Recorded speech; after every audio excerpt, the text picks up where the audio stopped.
Sebagai contoh kritik saya ya Kang Acil, Kang Eka bahwa kasus di Bogor gitu, Presiden membagi-bagikan sertifikat.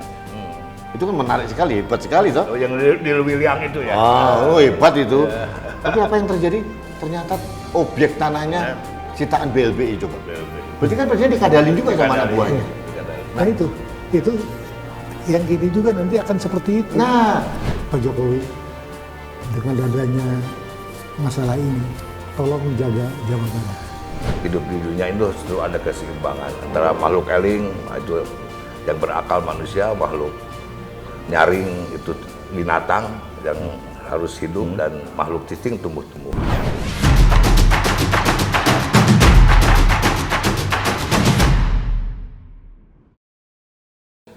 halo Sobat Indonesia, kita bertemu lagi dalam rubrik Indonesia Maju, Kanal Anak Bangsa. Sahabat Indonesia, kali ini saya akan membahas tentang kehutanan yang terkait dengan lingkungan dan sosial kemasyarakatan. Beberapa waktu yang lalu, tepatnya April 2017, keluarlah permen tentang perhutanan sosial. Nah, ini skemanya adalah masyarakat dilibatkan untuk pengelolaan hutan untuk penanaman yang lain.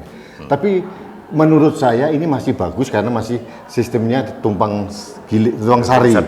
Jadi artinya tanaman hutannya tidak dirubah gitu. Nah, tapi itu pun masih menjadi debat yang panjang dan ini karena bentuknya permen, kita berharap semuanya waktu itu kita menunggu evaluasi dari pemerintah apakah permen nomor 39 ya itu efektif atau tidak gitu. Tapi belum juga terjadi evaluasi terhadap permen itu, keluarlah SK dari Menteri Kehutanan dan Lingkungan Hidup nomor 287. Ini baru bulan April kemarin kalau nggak salah. Ya.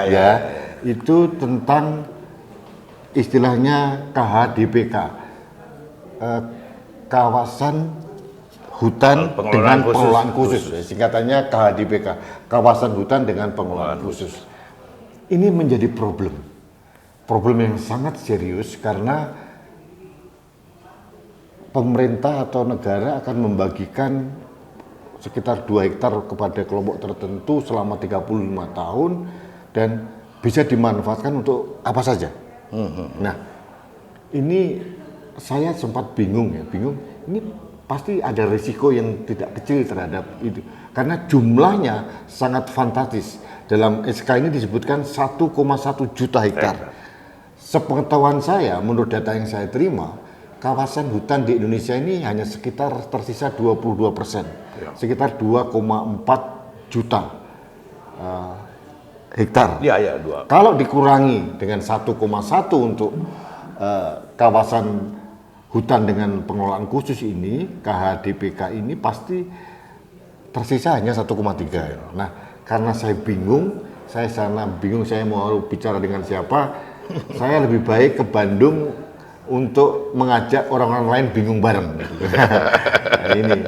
Nah, untuk itu saya mau berdiskusi dengan tokoh-tokoh yang sangat mengerti, terutama yang terkait dengan apa yang saya sampaikan tadi. Nah, di sebelah kanan saya, Kang Eka Santosa. Iya, Pak. Nah, kalau saya Santoso, beliau Santosa, orang Sunda. Kang Eka Santosa ini sekarang menjadi Ketua Forum Penyelamat Hutan Jawa. Nah, beliau juga pernah menjadi Ketua DPRD Jawa Barat kan? Tahun berapa, Kang? 2004. Oh, sudah lama sekali. DPR RI dulu. Ya, Kang, atur nuhun, datang ya. Seberasun. Ya, Rampes. Yang paling ujung ini kalau orang Indonesia nggak kenal kualat. Kang Acil Bimbu, suaranya luar biasa. Lagu Bimbu yang dinyanyikan Kang Acil biasanya meledak melatih dari Jayagiri, ada lagi sendiri Kang ya, sampai lagu Lalaitul Qadar itu sampai detik ini saya nyanyikan. Terus kemudian lagu yang paling fenomenal Belalang. Karena ada syairnya yang menarik, akan kucumi bibirmu lewat bibirnya itu saya jadi terpaku sekali. Ini Kang Acil Bimbu usianya sekarang 52 berapa? Ya kurang lebih lah. Sahabat Indonesia, usaha beliau ini 79 tahun. Saya mengenal beliau mulai SD tahun 75 kalau nggak salah, itu mulai meledak sampai sekarang nggak berubah kecuali sengaja rambutnya dicat putih aja. Kan kita sebaya. Sebaya. 79 tahun coba. Suaranya tidak berubah, dan satu hal lagi yang penting, beliau punya penyakit yang agak aneh ini. Kalau katanya kalau manggung, kalau bayarannya tinggi, suaranya semakin bagus. Ini keren gitu. Kang Acil Atenun, ya. Kang Acil ini adalah, kita tahu, pegiat lingkungan, juga pegiat sosial juga sudah menjadi tokoh budaya, sudah pasti. Nah, saya akan mengajak kedua orang tokoh Sunda ini untuk berbicara tentang SK 287. Nah, Pak Ika, tolong diberikan gambaran pada saya. SK 287 tahun 2022 yang kira-kira tanggal 5 April yang lalu, kalau nggak salah masih 3 bulan ini, sebenarnya seperti apa sih gambarannya itu? Ya, kita lihat dari sisi budaya maupun dari sisi regulasi. Nggak, isinya apa? Ya, isinya sebuah kebijakan yang tentu harus kita pertanyakan pengolahan secara khusus itu. Kenapa kita pertanyakan? Ya, kenapa? Karena kita cemas dan kita khawatir, dan dampaknya sudah dapat kita hitung. Bukan, isinya apa sih, Pak? SK itu apa? Tentang bagaimana hutan Jawa ini seluas 1 juta dari 1,1 juta itu akan diberikan sebuah penguasaannya bukan lagi oleh pemerintah, tapi akan dibagikan dalam konteks ya tadi yang kita khususnya ini yang harus kita pertanyakan kan. Tetapi yang pasti kalau kita itu rangkaikan juga dengan kebijakan yang Perhutsos tadi, Perhutanan Sosial yang 39 2017 kan sudah jelas bahwa itu ada suatu pembagian, dan ada yang menyuarakan memang ini dalam konteks reforma agraria. Nah, ya, untuk SK 289. Ya, dan itu memang di lapangannya kan yang bawa-bawa SK tersebut yang masih sumir itu, yang juga sebetulnya tidak diakui secara jujur baik oleh yang mengeluarkannya, bahwa tapi di lapangannya kan sudah Kang Eka, terjadi, mungkin sahabat Indonesia perlu saya kasih gambaran dulu ya, Kang, ya, supaya ada bahwa SK Menteri Kehutanan nomor 287 tahun 2022 tentang KHDPK, kawasan hutan dengan pengelolaan khusus, itu intinya adalah mengalihkan pengelolaan 1,1 juta hektar kawasan hutan yang dikelola perhutani kepada masyarakat dengan skema pemberian hak kelola hutan seluas 2 hektaran selama 35 tahun dan dapat diwariskan kepada individu-individu untuk tujuan keadilan kesejahteraan masyarakat. Ini intinya gitu. Tapi kalau kalimatnya kan indah banget. Indah. Itu kan kesejahteraan masyarakat.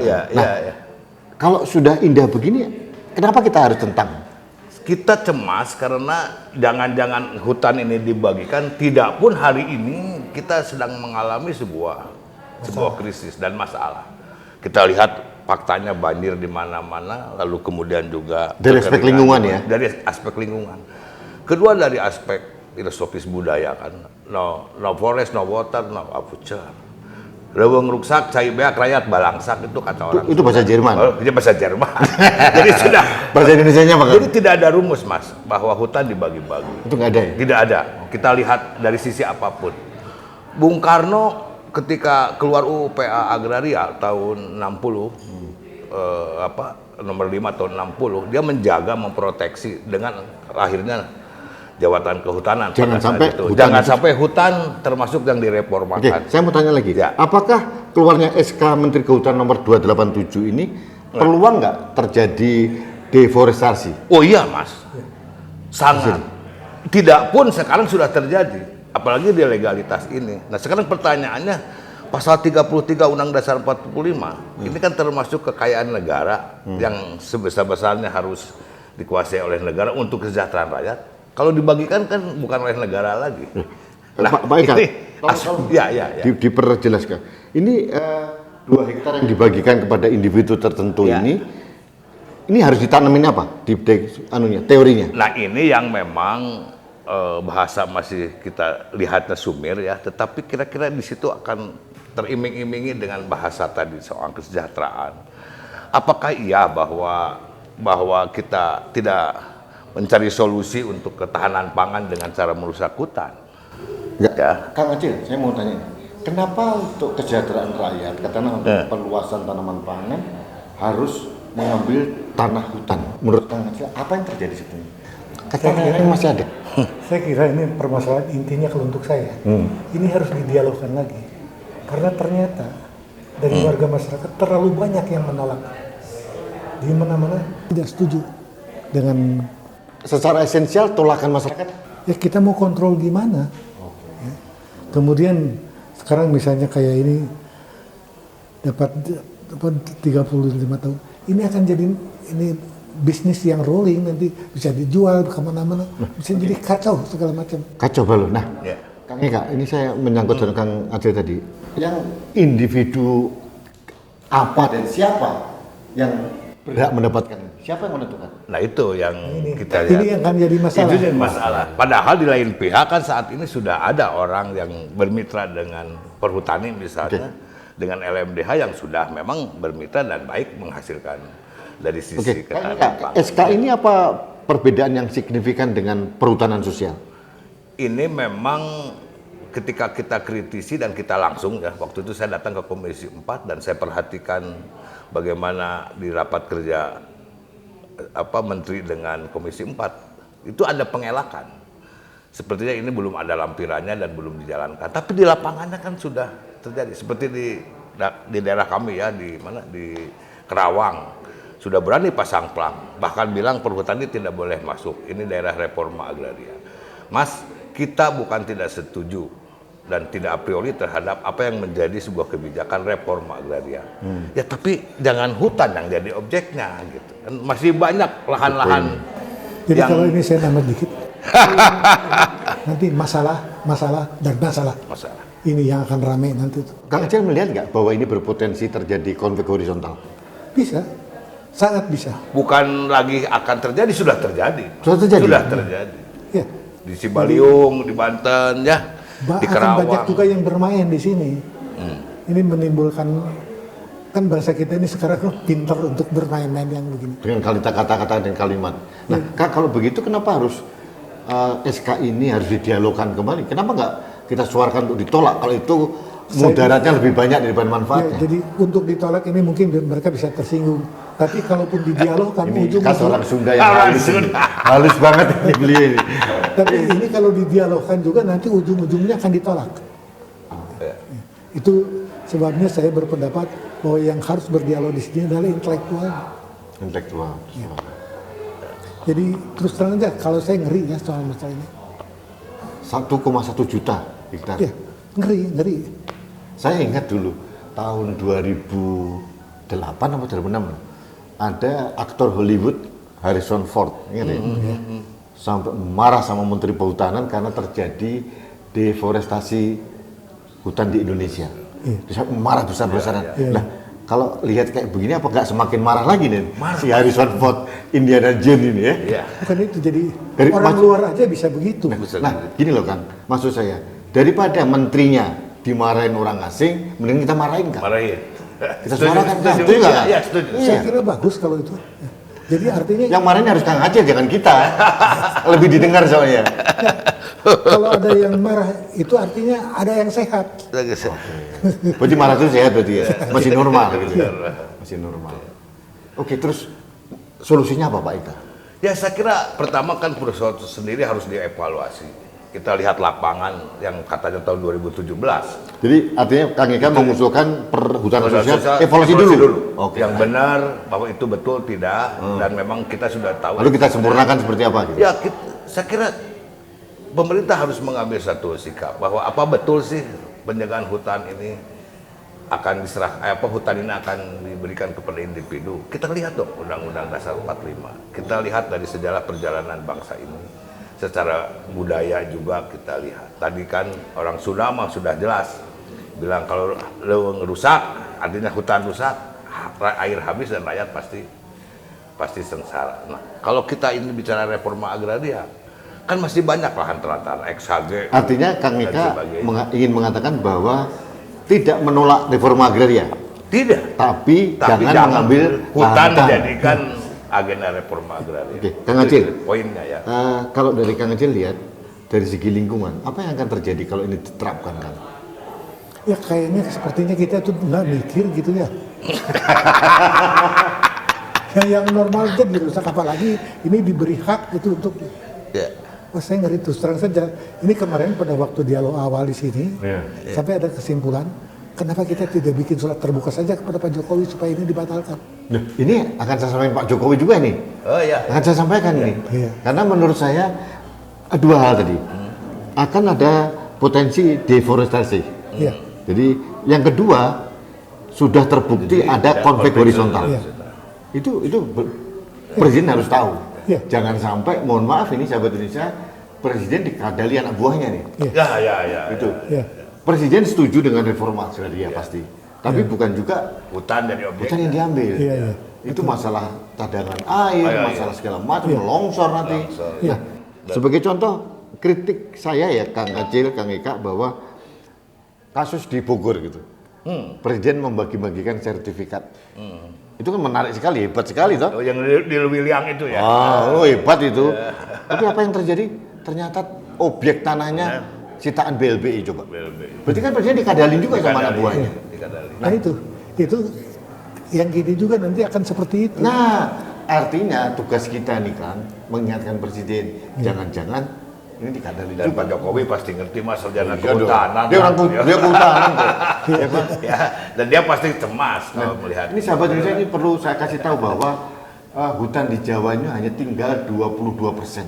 Iya betul. Total sekitar Iya. 2,4 juta. Dan kita sudah diminta beban komitmen dunia. Ini kan jadi paru-paru dunia Mas, hutan Iya. Jawa ini. Nah itu hutan Jawa sudah jadi paru-paru dunia. Nggak, ini penting nih kan ya, Iya. supaya ini kan dalam proses ada kita kan presidensi G20. Ya itu. Iya. Nah, orang pasti datang nih, Iya. termasuk Menteri Lingkungan. Nah, kita suarakan kan. Ya, Iya. dan pasti mereka Ini bakal momentum marah. tepat gitu. Iya. Tapi kalau yang bersuara kita kurang Kang Acil. Kang Acil. Dan yang pasti Mas, kalau masyarakat adat, semua komunitas menolak ini. Dan itu sudah ada pernyataan Sudah ada pernyataan itu. Oke. dari komunitas. Terus yang konkret masyarakat apa yang ingin Kang Acil usulkan? Ya saya ini cabut aja inilah. Oke. Itu kok agak tegas, jangan didialogkan lagi. Ini Sunda banget, ini terlalu sopan ini. Ini orang Sunda itu sopan-sopan ini problemnya. Kalau saya Jawa Timur, jadi harus ngomong sikat aja deh. udah. Ekspresif ya. Ekspresif. Tapi orang Jawa Timur itu hati sama ini sama kan. Jadi nggak gigi nggak kepanggih gitu loh. Iya iya Kalau tapi kalau nggak iya. kita di sini keadabannya tinggi. Kang, saya tertarik ya dengan Kang Acil bilang bahwa yang perlu kita tingkatkan sekarang adalah silaturahmi. Iya. betul. Apakah dengan konflik horizontal yang sudah terjadi dan akan terjadi semakin besar nanti, apalagi ini belum ada petanya ini sudah terjadi konflik ini, apalagi kalau sudah ada mutan itu, apakah itu kan mengganggu silaturahmi warga juga? Justru dengan silaturahmi itu mudah-mudahan kita saling menghargai pendapat. Menghargai pendapat, menghargai hak. Ini ya, kalau di sini kan ini ketetapan ini tidak pernah menghitung apa kerugian-kerugian. Bukan hanya hutannya saja. Tapi dampaknya itu apa nanti? Iya. Itu saya kira ini makanya saya berharap intelektual berbicara itu ABC-nya itu nanti jelas masalah-masalah yang muncul. Oke. Iya. Kalau Kang Eka, Ya saya kira ini juga berkaitan dengan soal kemanusiaan, ya, bahwa kita difitrahkan hidup di dunia itu harus ada keseimbangan antara makhluk eling yang berakal manusia, makhluk nyaring itu binatang yang harus hidup dan makhluk cicing tumbuh-tumbuhan. makhluk eling, Eling manusia, makhluk cicing. nyaring yang berbicara ya, Iya. sama makhluk cicing. Cicing itu diam ya? Iya, Ah, oke. pohon-pohon. Oh, oke. Jadi Tapi yang jelas nah kalau itu salah satu terganggu, ini pasti akan ada masalah dan Oke. bencana. Gimana Kang? Gimana? Yang jelas ini bukan hanya masalah di kita, tapi kan dipantau dari luar juga. Ya masalah itu Mas. Artinya kita juga ingin mengingatkan menjaga Indonesia ini jangan Iya. sampai menjadi bulan-bulanan orang asing juga. Iya, Iya. betul. Ya karena kalau melihat tinggal 22% ngeri loh. Apalagi ini belum dikurangi 1,1 ini. Ya, ya. Jadi perhutani saya sudah konfirmasi ke pihak perhutani, nanti kalau ini diterapkan SK Menteri Kehutanan 287 ini, mereka hanya mengelola 1,3 juta. Mas Rudi, kalau ini alasannya juga ketahanan pangan, kan ada variabel. Dan tidak mungkin akan berjalan ketahanan pangan kalau tanpa ada unsur pendukungnya. Sekarang berapa punya kita Jatiluhur, lalu kita punya Cirata, Saguling, lalu yang baru itu apa yang di Sumedang itu Jati Gede, itu kan untuk irigasi. Bagaimana itu airnya? Kalau hutannya habis, Jadi nggak nyambung ya? ya nggak nyambung, Mas. Jadi artinya jangan kita seperti peradaban kita itu menjadi mundur, bahwa tidak ada variabel antara tadi pemeliharaan lingkungan dengan ketahanan pangan. Justru akan subur dan akan tumbuh suatu konsep dari ketahanan pangan kalau memang lingkungannya juga bagus. Jadi artinya KNK mau menyampaikan bahwa banyak kebijakan yang parsial ya. Nah, parsial itu ini nggak saling nyambung gitu. Ya, tidak saling Kalau presiden pengen ada bendungan, ya kan beliau membangun banyak bendungan nih kan. Nah, untuk irigasi, untuk tenaga listrik dan sebagainya membutuhkan pasokan air yang Air cukup. cukup. Loh, kalau hutannya di babat, terus dari mana? Iya. Dan tiada teori lain yang bisa mengendalikan air itu, hanya hutan, hanya pohon. Belum ada yang lain ya. Ya, mana yang pohon baik itu untuk mengantisipasi banjir ataupun Saya melihat juga ada beberapa di Kerawang itu sudah lokasi bekas hutan juga dijadikan untuk pengolahan limbah yang disampaikan oleh Pak Deddy Mulyadi. Ya, ya. Itu ya. Itu salah satu contoh itu. Ya, Mas, kita ceritanya terlalu panjang. Tapi kalau ke depan, kalau boleh, misahkanlah Menteri Lingkungan dengan Menteri Kehutanan itu. Menarik. Gitu. Jadi artinya Dan Menteri Kehutanan dan Menteri Lingkungan Hidup terpisah kayak Jangan dulu. jeruk makan jeruk gitulah. Kan lingkungan itu menyeluruh, bisa ke SDM kemana. Ini siapa yang kontrolnya gitu. Yang faktanya seperti itu. Dan setelah Kang Deddy pulang kan dibakar.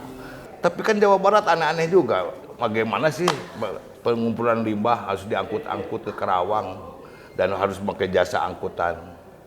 Lalu ujung-ujungnya kan disimpan di hutan itu. Nah, ini bagian yang misteri ya, yang harus memang Pak Jokowi perhatikan. Oke. Kang Denny, yang terakhir, Ya, ya. sesi terakhir. SK Menhub 287. Ini kan agak aneh dari segi apapun nih. Dan Dirjen, Mas, yang tanda tangannya, bukan menteri. Bukan menteri, betul SK menteri. Bukan. SK Dirjen atau menteri? Ini Menhub loh. KDPK kapernya Kementerian Kehutanan, tapi yang tanda tangannya katanya Dirjen. Wah, saya harus Ini Mas.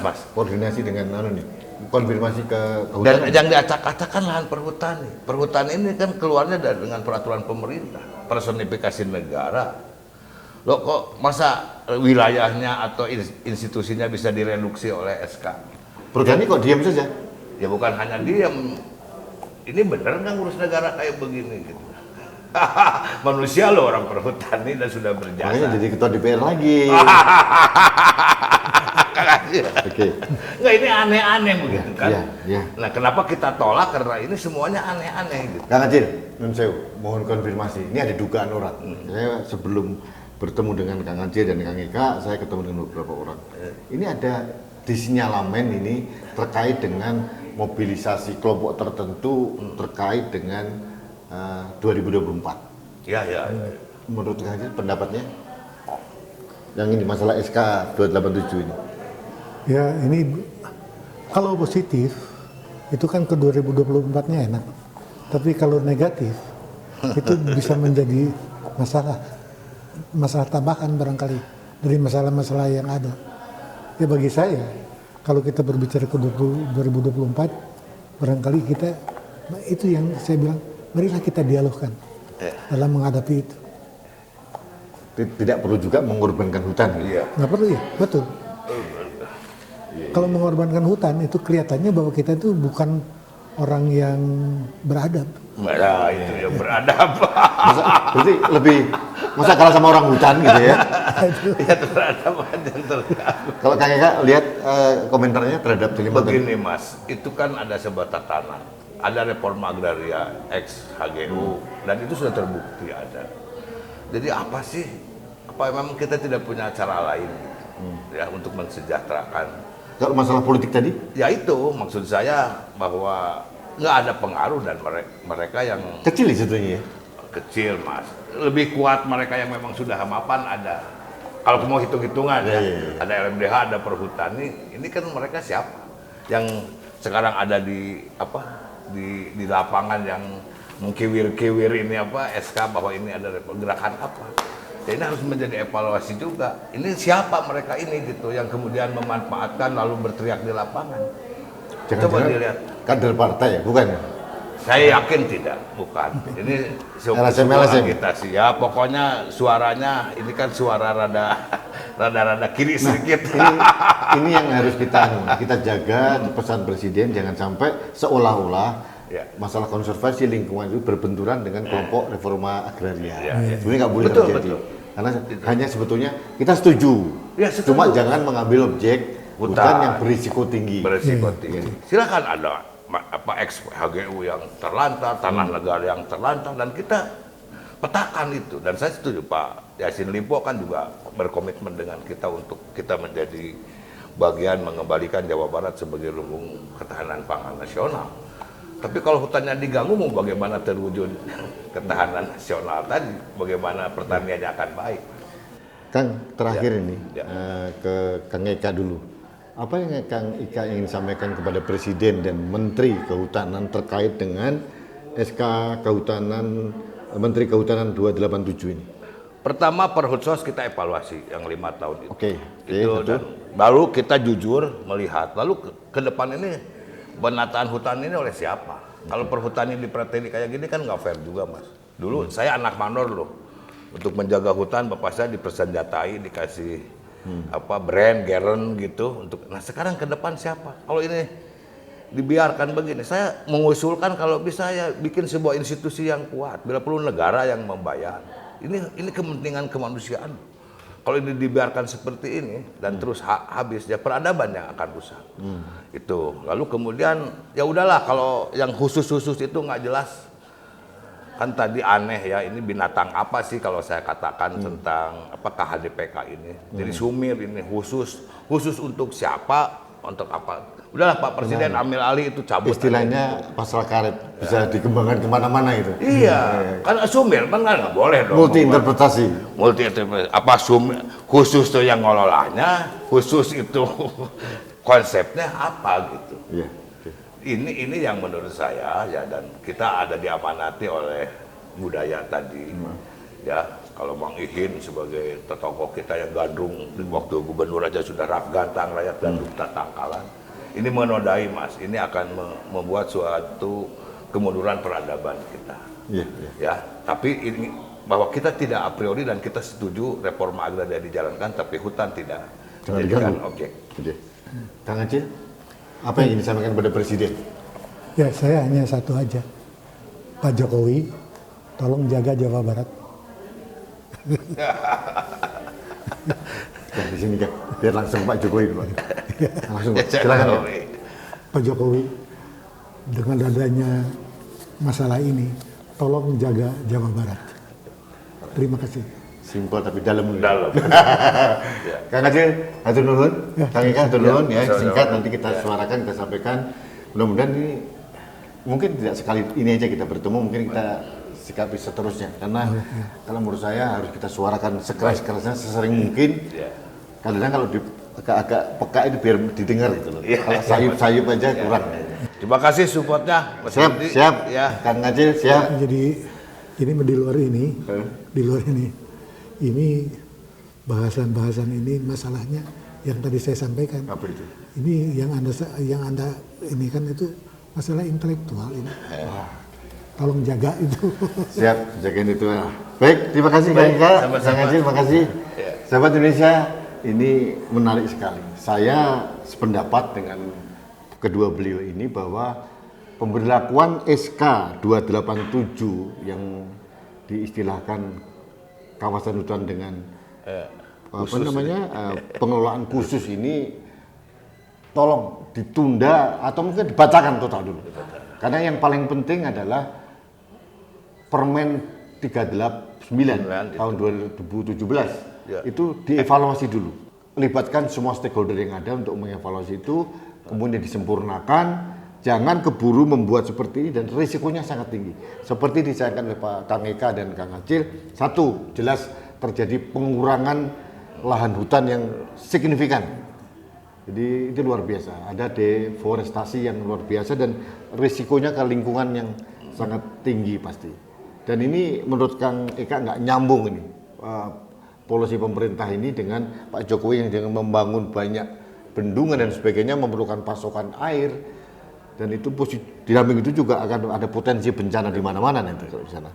Dari Kang Acil jelas bahwa berpotensi dan bukan hanya berpotensi, sudah terjadi konflik horizontal. Jadi ini merusak silaturahmi yang diinginkan oleh Kang Acil, dan Kang Acil minta supaya para intelektual ini duduk bersama membicarakan masalah kebangsaan ini, khususnya masalah ini, karena ini dampaknya kemana-mana nih, Ya. sangat complicated ya. Kepada peradaban juga. Ya. Mudah-mudahan Presiden dan Menteri mendengarkan apa yang kita bicarakan. Yang paling penting Pak Presiden mohon panggil kedua beliau ini untuk berdiskusi. Amin. Yang penting ini karena beliau ini luar biasa mempunyai dedikasi untuk satu hal tadi yang disampaikan oleh Kang Acil. Pak Presiden titip Jawa Barat. Terima kasih. Kita bertemu kembali dalam rubrik Indonesia Maju berikutnya. Sampai jumpa. Ya, masih.